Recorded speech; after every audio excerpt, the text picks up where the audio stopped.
Hi guys! Welcome back to my page. Welcome back to my channel, Online Selling Tips and Tricks. So for today's video, pag-uusapan natin bakit tayo nabablock sa ating seller entry. So ano-ano ba ang dahilan kung bakit tayo nabablock, hindi na tayo nagkakaroon ng selling review. So ano-ano ba ang mga reason kung bakit tayo nabablock? Yan ang pag-uusapan natin. So wag na natin pataglin.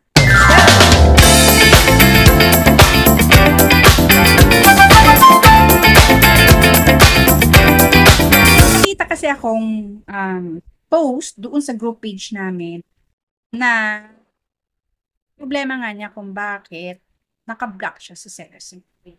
So, ang number one reason kung bakit ka nabablock sa sellers entry is severe violation listing.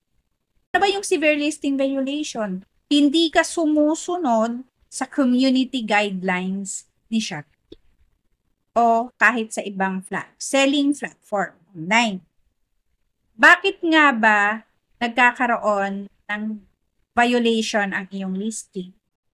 Number one reason, nag-a-upload tayo ng mga products without proper license, without proper paper na ipakita na talagang pinapayagan kang mag-resell o magbenta ng ganitong products. Bawa sa gadgets, sa mga clothing, yan, sa mga products.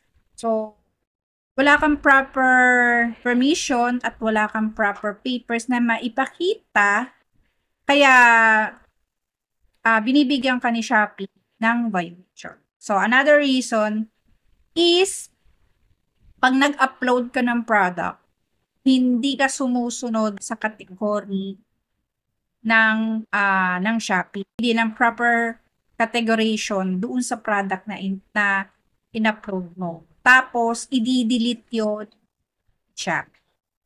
Kaya yung i-delete ni Shopee kasi walang proper keywords at hindi tama yung category na pinili.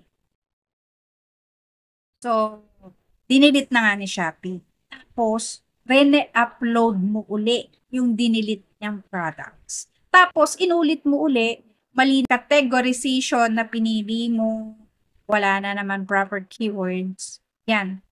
Isa yan sa mga violations sa kung bakit nabablock ka sa sellers.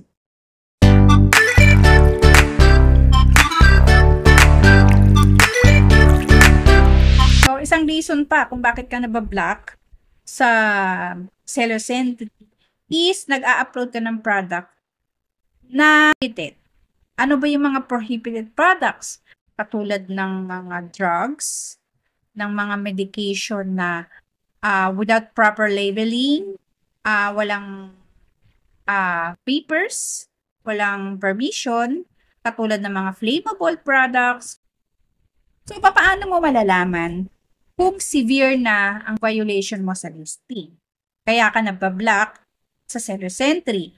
The points mo ay umaabot na sa 15 penalty points. Kasi nga 'di ba, kapag meron kang isang penalty points lang, isang violation 'yon. Pero depende 'yun sa degree o sa deep ng violation mo. Minsan nagbibigay sila ng 3 penalty points, 4 penalty points, paulit-ulit mong ginagawa. Syempre, naiipon yun. At pag na-reach mo ang 15 penalty points o higher sa 15 penalty points, that's considered a severe violation. Severe listing violation.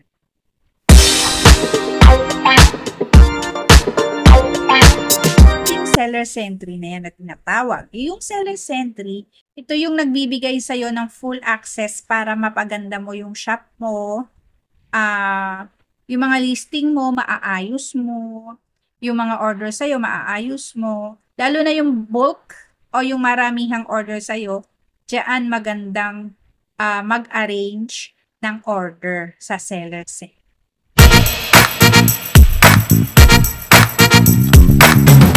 Number 1, ayusin ang category ng ating mga product listing. Ayusin natin.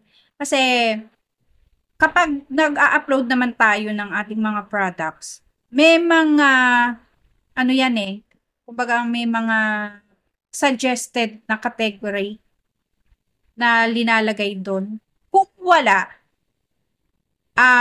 pwede ka namang magtanong sa customer service. Hirap maglagay ng category sa isang product, lalo na kapag hindi mo alam saan mo siya talaga ilalagay. So, hindi rin natin masisi yung ilang seller na mali-mali yung mga product category na ilinalagay nila.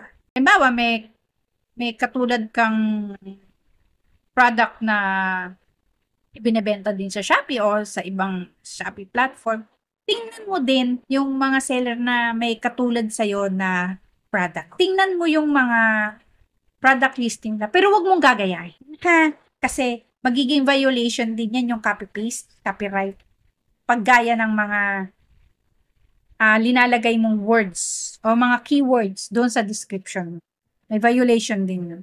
Makipag-chat sa ating customer service, humingi tayo ng tulong sa kanila. Huwag natin sabihin na wala silang nagagawa. Meron po silang nagagawa. Hindi po sila ilalagay dyan sa customer service kung wala silang nagagawa. Educational Seller Hub, pwede tayong mag-type doon ng reason ng mga question natin. If you think na nakatulong yung video ko, please leave a comment. Kung may question kayo, leave a comment. And please follow me on my social media. Meron ako sa Facebook. Meron akong Facebook page. Meron akong group page. Meron akong YouTube. Meron akong Twitter. Meron din akong Instagram. And meron akong Threads. At meron din akong... Thank you for watching. Bye!